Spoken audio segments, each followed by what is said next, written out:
I'm Anna, a 40-year-old woman with a life story that's anything but straight. Let's start from the very beginning, shall we? It's just me and my son, Michael, a spirited 10-year-old who's the spitting image of his father. His dad? Well, that's a chapter of my life I kept under wraps, until it unfolded in ways I never expected. My husband, Jack, was a man of good heart and troubled past. We knew each other for what felt like a lifetime. Friends turned to lovers, a classic tale, except ours had its share of thorns. Jack was once married, a union that fizzled out without the pitter-patter of little feet to echo through their home. Then life threw us together. It felt right, it felt destined, and soon, we tied the knot, a small ceremony, just close friends and a few relatives. Jack's family? Well, let's just say it was a mixed bag. Most were welcoming, but there was one, his younger sister, Laura. Life after the wedding was a bit like walking on eggshells, especially when it came to Laura. She was a regular at our house, dropping by unannounced, always with that same, sweet-as-pie smile when Jack was around.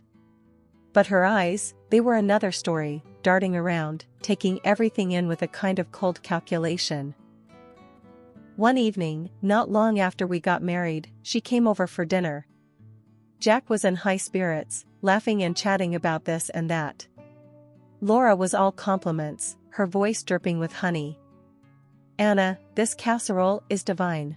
You must give me the recipe," she said, her eyes fixed on me, but it felt like she was looking for something, anything to criticize. "Sure, Laura. It's really simple," I replied, forcing a smile. Jack left the room to take a call, and the air shifted. Laura leaned in, her voice low and menacing. "Simple, huh? Just like you. You think you've got everyone fooled, but not me. I know what you're after." I clenched my fists under the table, trying to keep my cool. "I'm not sure what you mean, Laura. Jack and I love each other. That's all there is to it." She scoffed, rolling her eyes. "Love? Please. You saw an opportunity, and you took it. But watch your back, Anna. I'm on to you."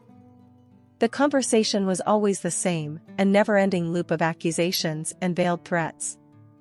I wanted to tell Jack, to expose her for what she really was, but I knew it would break his heart.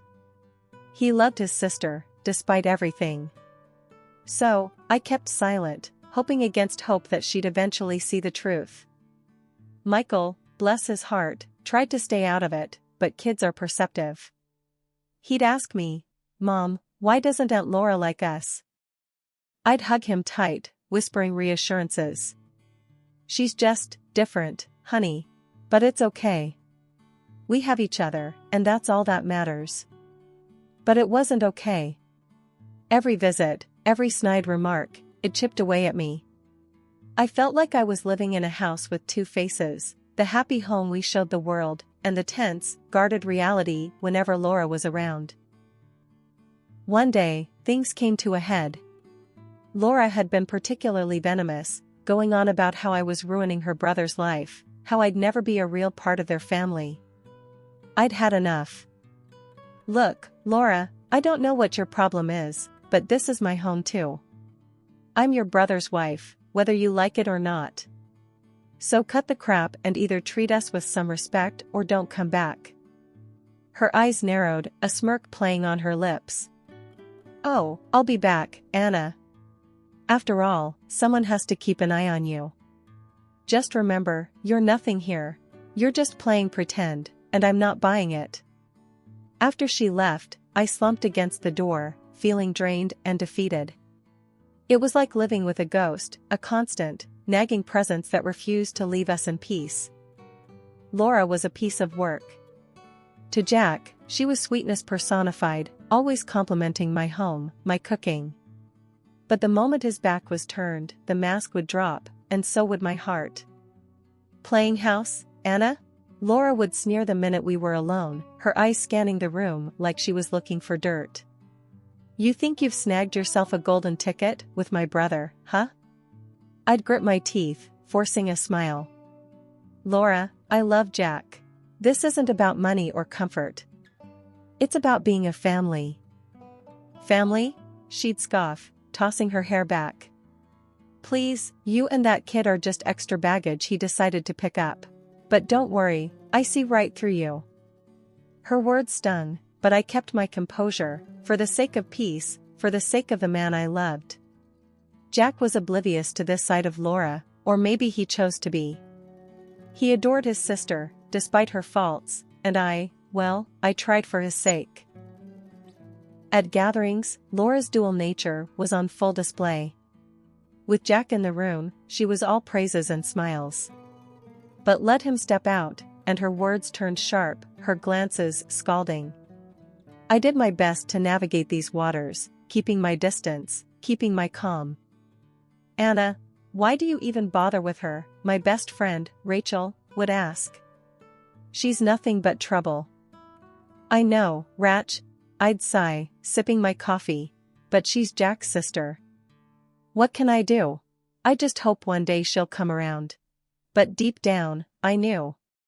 Some people never change. Laura was like a storm cloud on a clear day, always looming, always threatening to burst.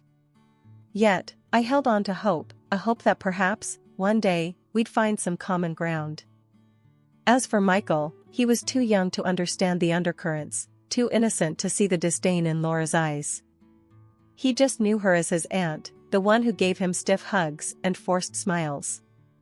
I wanted to protect him from her bitterness, shield him from the harsh realities of family politics. He deserved a childhood untouched by such adult resentments. So, there you have it. The stage was set, our lives intertwined in a web of love, secrets, and simmering tensions. Little did I know, the threads of our past were about to unravel, in ways none of us could foresee. But I couldn't let her win. I had to be strong, for Jack, for Michael. I had to believe that someday, somehow, things would get better. That maybe, just maybe, Laura would see that I was here for love, not for money or status. That we were a family, not just a convenient arrangement. So, I kept going, putting on a brave face, and hoping for a day when Laura's poisoned welcome would be nothing but a distant memory. It was a day like any other until the phone rang, shattering our little world into before and after. Jack's gone, they said, and with 3 words, my heart was torn from my chest. I had to tell Michael, my sweet, 10-year-old boy, who still believed the world was kind and fair. His reaction was immediate and devastating, a mixture of tears and disbelief. Why, Mom? Why did he have to go? He sobbed, and I had no answers, just my own silent screams and aching emptiness. As the day of the funeral drew near, I was swallowed by arrangements and condolences, a never-ending stream of tasks and tears. And through it all, Laura, Jack's sister, was absent. Not a call, not a visit, as if her brother's death was a mere inconvenience. Her indifference was a cold slap amidst our grief. Then came the funeral, a solemn affair of black suits and quiet sobs. Michael clung to me, his small hand a lifeline in the sea of sorrow. That's when Laura arrived, late, her entrance grandiose in a revealing, black dress that whispered of expensive tastes and little regard for the occasion. Her face was calm, almost pleased, as she sauntered in, her presence more of a statement than a show of respect. She floated among the mourners, her demeanor unsettlingly light. Her absence in the preparations, now paired with her almost celebratory attire, felt like a betrayal, a mockery of Jack's memory. I stood there, holding Michael close, feeling the weight of grief and anger. How could she be so callous, so utterly detached? Her brother, her flesh and blood, lay before us, and she carried on as if attending a gala. It was more than disrespectful, it was cruel. But as the service continued, a quiet resolve settled over me. I needed to be strong, for Michael, for myself, for the love and life Jack and I shared.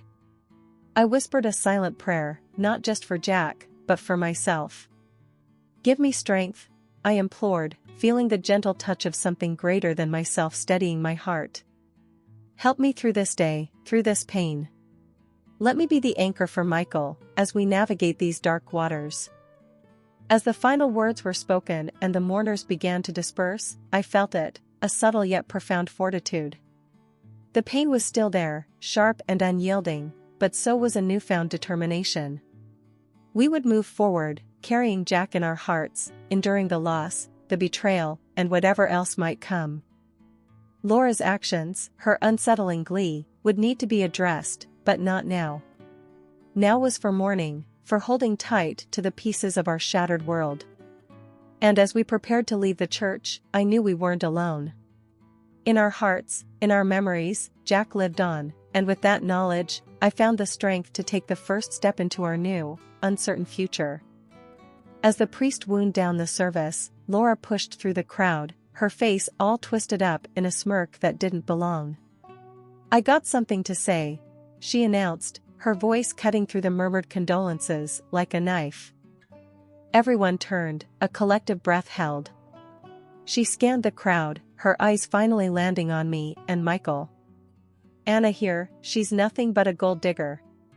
Always was. Latched onto Jack the first chance she got, didn't you?" Laura's words were like venom, each one spat out with a venomous glee. The crowd murmured, some with shock, others with an awkward nod. I felt Michael's grip tighten, his body stiffen. "Mom," he whispered, a quiver in his voice. I squeezed his hand, my own voice firm. "Don't listen, Michael." Laura was on a roll now, her voice rising. "And this boy here, he's no rightful heir. Jack never adopted him. All that money, the house, it's mine by right. I'm Jack's real family, his blood. And I'll be damned if I let these two take what's rightfully mine." I couldn't hold back, the fire in me rising to meet her challenge. "You've got some nerve, Laura. Standing there on this day, at your own brother's funeral, spouting this nonsense. Have you no shame?" She laughed, a cold, harsh sound. "Shame? For what? Telling the truth? Nah, Anna, I'm just setting things straight. You and the boy better pack up. I'm taking back what's mine." The priest tried to intervene, his voice a calm in the storm. "Please, let's not do this here. This is a time for mourning and reflection."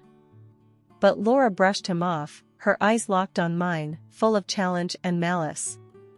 The crowd was uneasy now, shifting feet, lowered gazes, nobody wanting to be part of this debacle. Finally, with a huff, Laura turned on her heel and strutted off, leaving a wake of silence behind her. I stood there, shaking, not with fear, but with a fierce, protective rage. Michael was still beside me, his small hand a constant reminder of who I needed to be strong for. As people slowly started to disperse, a few brave souls came up, offering hushed words of support. "Don't mind her, Anna. We know you. We know Jack loved you and Michael." I nodded, my throat tight with unshed tears. "Thanks," I managed, my voice barely a whisper. As the last of the mourners left, Michael and I stood there, alone but together, facing the fresh grave that held so much of our lives. "We'll be okay, Michael," I said, more to myself than to him. "No matter what she says, no matter what she does, we'll be okay." We walked away then, the weight of the day heavy on our shoulders but not crushing. Laura's words, her threats, they were just that. Words. And I'd be damned if I let her tear down what Jack and I had built, what we'd promised to each other and to our son. This fiasco, this cruel display, it wouldn't define us. We were stronger than that, made of sterner stuff. And as we left the cemetery, I knew one thing for sure, Laura had picked the wrong woman to mess with. I was going to fight, for Jack, for Michael, for us. And I wasn't going to lose. The days after Jack's funeral were a heavy blend of silence and whispers, the house filled with an echoing absence. Michael shuffled around, his eyes hollow, every so often pausing at things that reminded him of his dad. "Mom," he'd say, holding up a model airplane they'd built together, "Dad said we'd fly this in the park. Just him and me." I'd pull him close, my heart aching. "I know, baby. We can still take it, keep flying it for him." One evening, as I was trying to piece together some semblance of dinner, there was a knock at the door. I opened it to find Rachel, my closest friend, her face etched with concern. "Anna, how are you holding up?" she asked, stepping inside. I shrugged, the weight of the world on my shoulders. "Somehow. It's tough, Rach. Laura's making it worse, threatening to take everything." Rachel's face hardened. "That woman's a piece of work. Don't you worry, we won't let her push you around." It was comforting, having her there, a piece of normalcy in the chaos of grief. As we sat down, sipping lukewarm coffee, I let out everything, my fears, my anger, my sheer exhaustion. "Michael's lost, Rach. He doesn't understand why his dad's gone, why his aunt is after us now. And I'm just so tired." Rachel reached over, squeezing my hand. "You're strong, Anna, stronger than you know. And you've got people who care, who'll stand by you. Laura won't get away with this." Her words bolstered me, a reminder that I wasn't alone. But as the days dragged on, the reality of Jack's absence and Laura's looming threat pressed down on us. I'd catch Michael looking out the window, his little forehead furrowed in thought. But life had to go on, even when every part of me wanted to just stop and mourn. Bills needed paying, Michael needed looking after, and amidst it all, Laura's venomous words at the funeral haunted me. Her threats of taking everything loomed over us like a dark cloud. Then, out of nowhere, Laura showed up like a storm. She barged in, slamming the door behind her, her eyes wild and face twisted in rage. "This is bull," she screamed, waving a crumpled copy of the will. "Everything to Michael? What about me, his sister? I get scraps?" Her voice was like nails on a chalkboard, and I felt my blood boil. Michael was in the next room, and I could see the fear in his eyes. I leaned against the doorframe, my patience worn thin. "Laura, this is what Jack wanted. It's all legal, all above board." Her laugh was harsh, bitter. "Legal, my foot. He never adopted Michael. He's got no claim, and neither do you." That's when I let out a laugh, not of joy but of sheer disbelief at the absurdity of it all. "Oh, Laura, you don't get it, do you? Michael didn't need adopting. He's Jack's son. Our son. Born before you even knew what was happening." Her face went white, her eyes widening. "What? No, that's impossible. You're lying." I walked over to the cabinet, pulling out the drawer stuffed with documents I never thought I'd need to show. "Here," I said, slamming the papers down on the table. "Paternity tests, birth certificates. It's all there, black on white. Jack's the father, always has been." She picked up the papers, her hands trembling as she read. This can't be." But it was, and as the reality sunk in, I saw something I never thought I would: Laura, utterly defeated. Her anger, her hostility, it all crumbled, leaving a shell of the woman who'd tormented us for so long. "Jack loved Michael," I said, my voice steady. "He loved us. And you've been chasing shadows, trying to destroy what he cared for most." For a moment, Laura was speechless, her mind racing to catch up.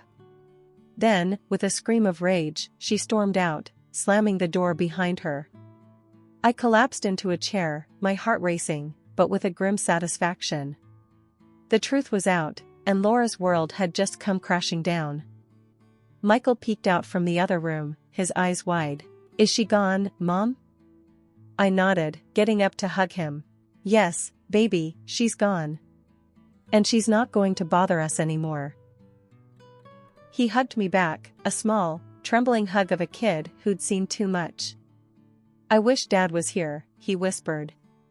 "Me too, honey, me too."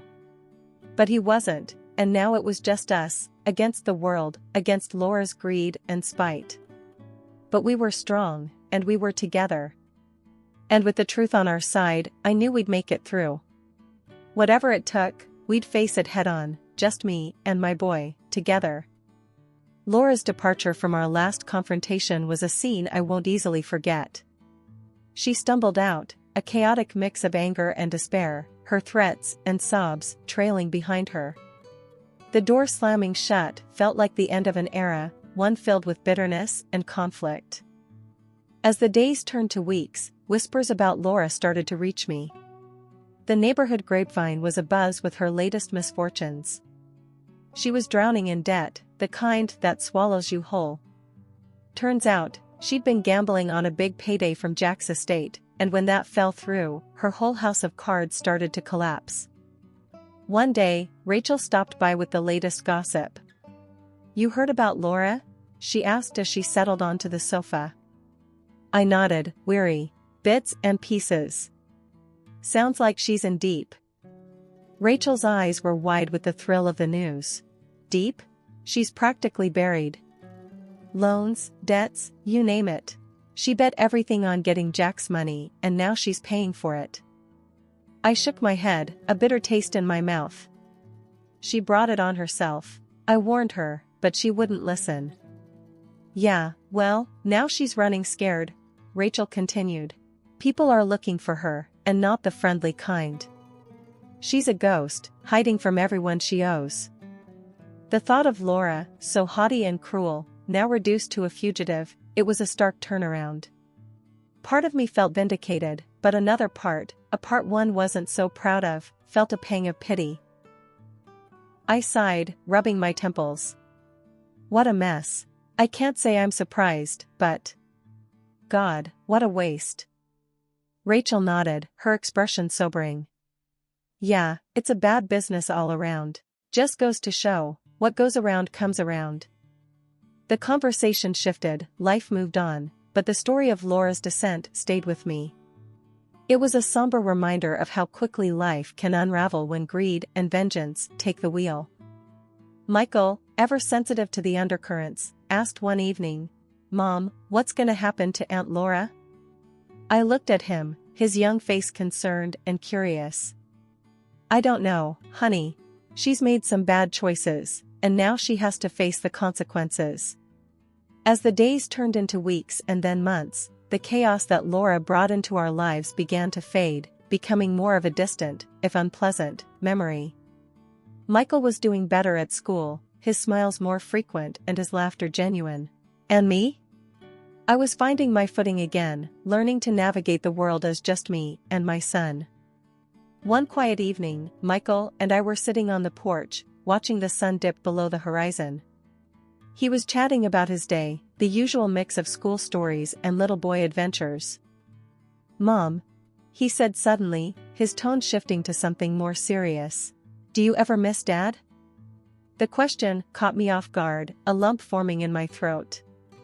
"Every day, honey. Every single day."